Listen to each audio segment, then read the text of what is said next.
Hello friend, જય દ્વારકાધીશ, રાધે રાધે। આજે આપણે બનાવશું કાશ્મીરી દમ આલુ। તેના માટે મેં અહીંયા કિલો આ બટેટી લીધી છે અને ધોઈ અને મેં કુકરમાં એને 2 થી 3 સીટી સુધી બાફી લીધી છે। હવે આપણે આને ફોલી લેશું અને અહીંયા મેં એક કડાઈ લીધી છે, તેમાં આપણે 1 પાવડા જેટલું તેલ ઉમેરી દેશું। તેલ ગરમ થઈ ગયું છે, થોડીક હિંગ ઉમેરશું અને અહીંયા મેં 3 ડુંગળી લીધી હતી મીડિયમ સાઇઝની અને કાજુ લીધા છે, લસણ લીધું છે અને આ મરચી કટકી લીધી છે, તીખી મરચી જે આવે તે, અને તેનો આપણે થોડીક વાર સાતળી લેશું। પહેલાં ડુંગળી ઉમેરી દઈશું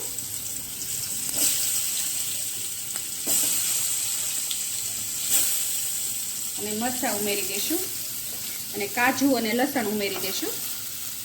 અને તમારે કાજુ ન નાખે તો તમે સ્કીપ પણ કરી શકો ને સ્વાદ પ્રમાણે મીઠું ઉમેરી દેશું અને થોડીક વાર આ બધું આપણે સાતળી લેશું। તમે કોઈ દિવસ આવી રીતે દમ આલુ ન બનાવ્યું હોય તો તમે એકવાર બનાવજો, હોટલમાં જેવું બને તેવું જ બનશે। આવી રીતે આપણે થોડીક વાર સાતળી લેશું। ડુંગળીની બ્રાઉન કલરનું થઈ ગયું છે, સતળાઈ ગયું છે। તેમાં આપણે ટમેટાં ઉમેરશું। અહીંયા મેં 3 ટમેટાં લીધા છે। તમારે જેટલી ગ્રેવી કરવી હોય એ પ્રમાણે તમારે આ લેવાનું। હવે આપણે ટમેટાને પણ થોડીક વાર થવા દઈશું આવી રીતે। અહીં ડુંગળી ટમેટાં સતળાઈ ગયું છે, હવે આપણે એને કાઢી લઈશું અને ઠરવા દઈશું।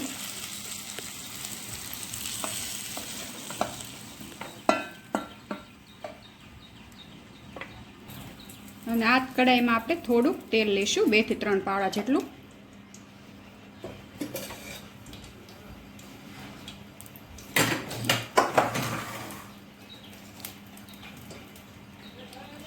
અને અહીંયા બટેટા પણ મેં ફોલી લીધા છે અને હવે આપણે આને થોડીક વાર માટે સાતળી લઈશું બટેટાને।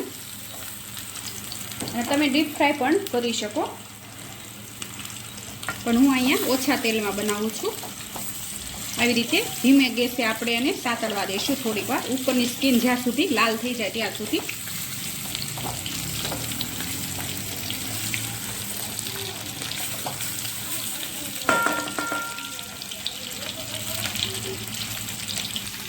અને બટેટા આપણા ભાંગી ન જાય તેનું ધ્યાન રાખવાનું। આવી રીતે ધીમા ધીમા ગેસે આપણે એને ખાવા દઈશું અને બટેટા સતળાય ત્યાં સુધી આપણે ગ્રેવી કરી નાખશું। અહીંયા મેં મિક્સર જાર લઈ લીધો છે અને તેમાં જે આપણે ડુંગળી ટમેટાં અને મરચાં બધું સાતળ્યું હતું તે ઉમેરી દઈશું। હવે આપણે આની પ્યુરી બનાવી લઈશું અને અહીંયા બટેટા થોડીક સતળાઈ ગયા છે, ઉપરની સ્કિન બ્રાઉન કલરની થઈ ગઈ છે। તેમાં આપણે થોડીક હળદર ઉમેરશું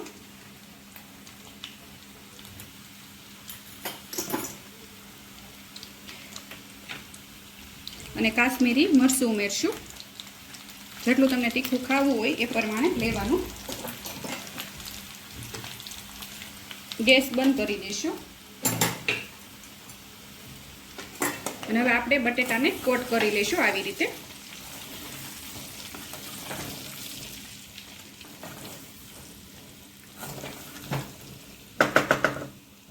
જો તમે આપણા બટેટા અહીંયા તૈયાર છે। હવે વઘાર કરી લઈશું અને અહીંયા મેં એક કડાઈ લીધી છે, તેમાં આપણે 2 પાવડા જેટલું તેલ ઉમેરી દઈશું, 2 થી 3 પાવડા જેટલું, તમારે શાક હોય એ પ્રમાણે તેલ લેવાનું।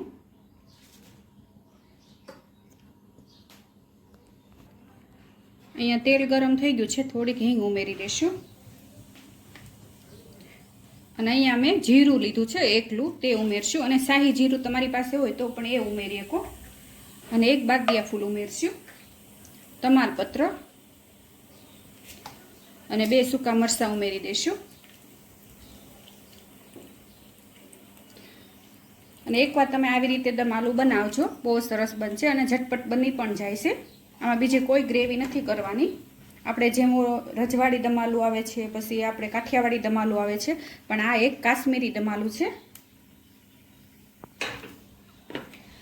અને જીરુંને આપણું બધું ઓલું થઈ ગયું છે, હવે આપણે પ્યુરી આ જે તૈયાર કરી હતી તે ઉમેરી દઈશું।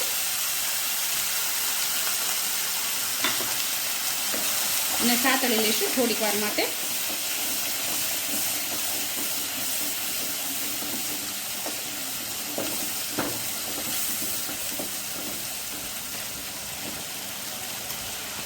અને થોડીક હળદર ઉમેરી દઈશું. અને અહીંયા મેં કાશ્મીરી મરચું લીધું છે તે ઉમેરશું. સ્વાદ પ્રમાણે મીઠું ઉમેરી દઈશું આપણે, કારણ કે બટેટામાં મીઠું ઉમેરેલું છે. અને મિક્સ કરીને થોડીક વાર સાતળી લઈશું. તીખું મરચું ઉમેરશું. તમે જેટલું તીખું ખાતા હોય એ પ્રમાણે લેવાનું.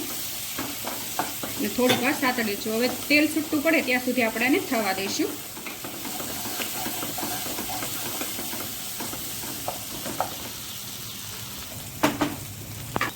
અને અહીંયા મિક્સર જારમાં મેં થોડું જે પ્યુરી બનાવી હતી તેમાં પાણી ઉમેરીને મિશ્રણ કરીને આપણે એ ઉમેરી દઈશું.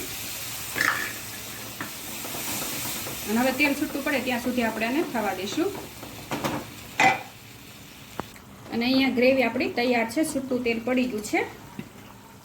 અને અહીંયા અમારા કોટવાળા બટેટા પણ તૈયાર છે, તે ઉમેરી દઈશું આપણે, જે તૈયાર કર્યા હતા તે બટેટા.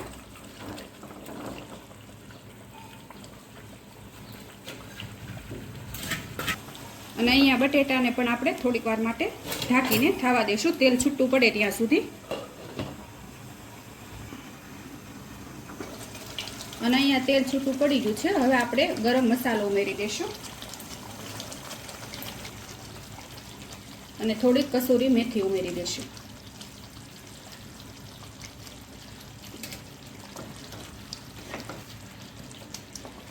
સુગંધ પણ સરસ આવે છે. અને એકવાર તમે આવી રીતે દમાલું બનાવજો, બહુ સરસ બનશે. અને અહીંયા કાશ્મીરી દમાલું તૈયાર છે, તમે જોઈ શકો છો. સરસ બન્યું છે અને તેલે પણ સરસ છૂટું પડ્યું છે.